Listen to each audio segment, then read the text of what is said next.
Next question मेरे पास कौन सा है? ये क्वेश्चन क्या बोल रहा है? ए सिलिंड्रिकल वेसल, ठीक, filled with water up to height of h stand on a horizontal plane. The side wall of the vessel has plugged circular hole touching the bottom. The coefficient of friction between the bottom of vessel and plane is mu. And total mass of water plus vessel is capital M. ठीक है? What should be the minimum diameter of hole so that the vessel being to move on the floor if plug is removed? Question में ऐसा बोल रहा है कि मेरे पास जैसे एक वेसल है जिसकी हाइट ऑफ कैपिटल H, ठीक, ये फ्रिक्शन वाले सरफेस में ऐसे पुट किया जिसमें से इसकी कोफिशिएंट ऑफ फ्रिक्शन की वैल्यू म्यू और इसमें जो वाटर फील है उसका मास कैपिटल एम है, मतलब इसका weight down side of mg होगा और नॉर्मल रिएक्शन ऑफ n होगा।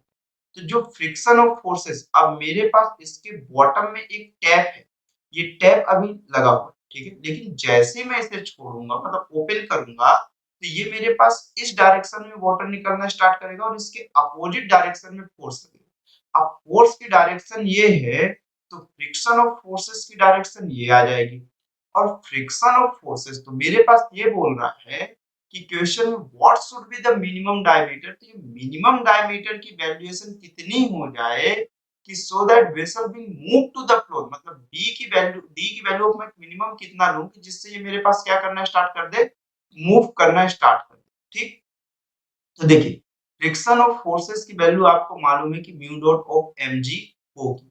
m in the sense of water के लिए कैपिटल M से रिप्रेजेंट किया तो मैं भी इसे कैपिटल M से लिख लेता हूं।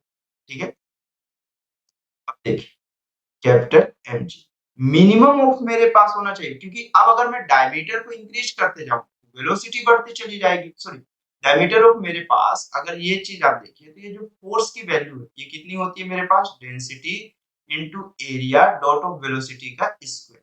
अगर मैं एरिया इंक्रीज करना स्टार्ट करूंगा तो मुझे फोर्स की वैल्यू बढ़ेगी और फोर्स की वैल्यू बढ़ेगी तो फ्रिक्शन ऑफ फोर्सेस की वैल्यू, अगर फोर्स की वैल्यू बढ़ जाएगी तो मेरे पास फ्रिक्शन ऑफ फोर्स की वैल्यू एक लिमिट से ज्यादा नहीं हो सकता।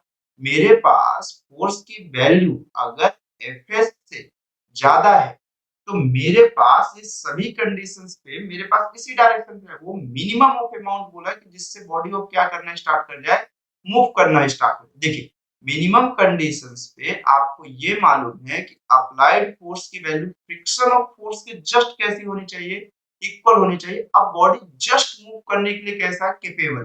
ठीक है, तो अगर ये चीज क्योंकि फ्रिक्शन ऑफ फोर्सेस अपोज कर रहा हूं, अब अगर मैं थोड़ी सी भी एरिया को बढ़ाऊंगा तो फोर्स बढ़ेगा और जैसे ही फोर्स बढ़ेगा तो मूव कर जाएगा, लेकिन फ्रिक्शन ऑफ फोर्स की वैल्यू फिर नहीं बढ़ पाएगी।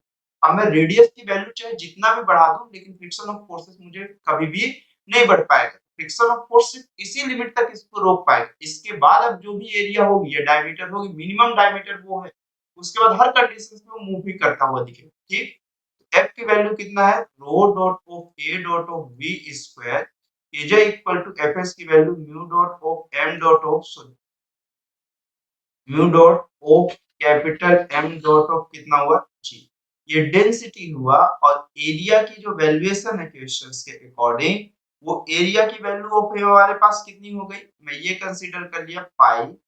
मेरे पास एक सर्कुलर ऑफ फॉर्मेट है, रेडियस में मतलब r कंसीडर कर लेंगे, ये d बाई 2 का क्या हो जाएगा, होल स्क्वायर हो जाएगा इनटू वेलोसिटी ऑफ मेरे पास कितनी हो जाएगी, यहां पर से ये कैपिटल ऑफ h हाइट पे है तो मैं इसे कितना लिख सकता हूं, square root 2g dot of कितना कैपिटल h से ये वेलोसिटी मूव करेगा। तो मेरे पास उसका स्क्वायर रूट चाहिए, मतलब स्क्वायर चाहिए, तो 2g into of capital h mu dot of capital m by of g। देखिए g और g क्या हो गया, कैंसिल, और ये रो पाई डी स्क्वायर और ये मेरे पास कितना हो गया, यहाँ पर से ये h हो गया और डिनोमिनेटर में 2 हो गया और ये म्यू और ये कितना हो गया हमारे पास m। ठीक है, तो अगले स्टेप पे d की जो वैल्यू होगी वो कितनी हो जाएगी, 2 म्यू m। ठीक, और डिनोमिनेटर में मेरे पास कितना हो जाएगा, 2 म्यू m अपॉन ऑफ कितना हो जाएगा, पाई और कितना रो और h और होल का स्क्वायर। ये यही ऑप्शन नंबर 68 का कौन सा ऑप्शन नंबर कौन सा करेक्ट है, ए करेक्ट। ठीक है, तो 68 का जो ऑप्शन करेक्ट हो गया वो कौन सा हो गया, ए। चलिए फिर नेक्स्ट क्वेश्चन पे हम चलते हैं।